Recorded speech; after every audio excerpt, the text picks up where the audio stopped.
Students अस्सलाम वालेकुम। अच्छा स्टूडेंट्स, मैथमेटिक्स में ग्रेड 6 एक्सरसाइज 7.2 जो नंबर 2 जेको आहे असां वटि प्रॉब्लम आहे। ठीक आहे, इनमें प्रॉब्लम जो जेको डिस्क्रिप्शन आहे उहो असांखे जे साम्हूं ॾिनल आहे। प्रॉब्लम जो डिस्क्रिप्शन आहे, सैमा spend 300 out of 500, find the percentage of her expenditure. हाणे जेको आहे हुन स्पेंड कया आहिनि उहो घणा कया आहिनि, 300 केतिरे मां, 500 मां। ठीक आहे, असांखे मालूम छा करणो आहे, परसेंटेज मालूम करणो आहे। इते भी जेको आहे असां छा कंदासीं स्टूडेंट्स, असां इनखे परसेंटेज में तब्दील करण जे लाइ असां ॾिसंदासीं। जीअं लास्ट टाइम असां जेको हिसाब कयो होसीं, जेको आहे total marks out of 10 marks. ठीक आहे, अहिड़े तरीक़े सां असां ॾिसूं हाणे उनजो जेको आहे टोटल जेको आहे वैल्यू केतिरो जो 500 ऐं उन मां जेको आहे केतिरा हुन स्पेंड कया आहिनि 300। ठीक आहे, फाइंड करण परसेंटेज फाइंड करण जे लाइ असां परसेंटेज रखंदासीं।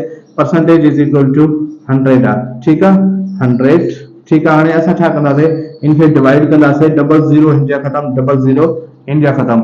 ऐं 5 जेको आहे 300 खे अञा जेको आहे डिवाइड करे सघे थो।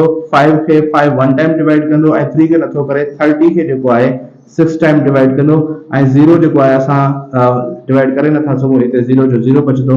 असां वटि बचियो जेको आहे 60 ऐं 60 खे छा में चेंज करणो हुयो असांखे, परसेंटेज। त पोइ असां परसेंटेज निशान रखियो आहे ऐं असांजो जेको आंसर आयो आहे 60%।